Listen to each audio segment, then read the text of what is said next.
Good evening, I'm Amy Johnson. Gun control, health care, student loans, and middle-class taxes all dominated the Democratic showdown in South Carolina tonight. This is the last face-off for Hillary Clinton, Bernie Sanders, and Martin O'Malley before the first in the nation presidential contest in Iowa in just 2 weeks. Now, new polls show a tightening national race between Clinton and Sanders. The most recent CBS News New York Times poll found 48% of Democratic primary voters support Clinton. 41% back Sanders. Last month, Sanders was behind by 20 points. So the stakes tonight are high. KCAL 9's Cristy Fajardo is live in the newsroom with more on tonight's often testy Democratic debate. Cristy. Yeah, Amy, of course it was tested because it's the possible presidency at stake. The Iowa caucus is just 2 weeks away, and that fact was not lost on the candidates who came out swinging.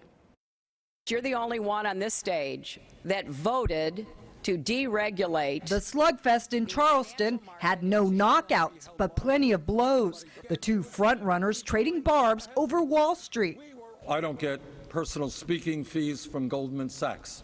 But it was a question about Bernie Sanders' vote as Vermont senator to give gun manufacturers immunity from lawsuits that started the eye-rolling. It's a position Sanders says he's reevaluating. I think Secretary Clinton knows that what she says is very disingenuous. I have a D- voting record from the NRA. He has voted with the NRA, with the gun lobby, numerous times. He voted against the Brady bill 5 times. It's the last face-off before voting in Iowa, and polls show Sanders is now within striking distance of Hillary Clinton, and the frontrunner came out swinging, hoping to erode Sanders' recent gains, hammering him on the topic of health care and refusing to back off assertions he wants to kill Obamacare. We have been raising questions about the 9 bills that he introduced over 20 years as to how they would work and what would be the impact on people's health care. He didn't like that. We're not going to tear up the Affordable Care Act. I helped write it. But we are going to move on top of that to a Medicare for all system.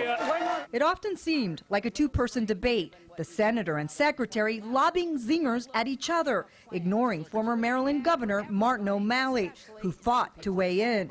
You did not go as far as reining in Wall Street as I would. And take aim at both opponents. I've listened to Secretary Clinton and Senator Sanders go back and forth on which of them has the most inconsistent record on gun safety legislation,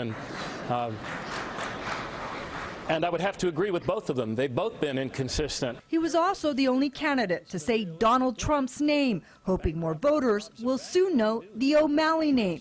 With poll numbers in the single digits, analysts say this was his last chance to convince voters he's the Democrat who can win. If Donald Trump wants to start a registry in our country of people by faith, he can start with me, and I will sign up as one who is totally opposed to his fascist appeals.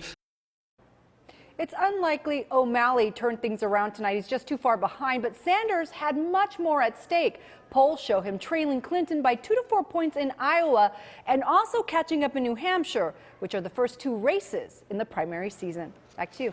All right.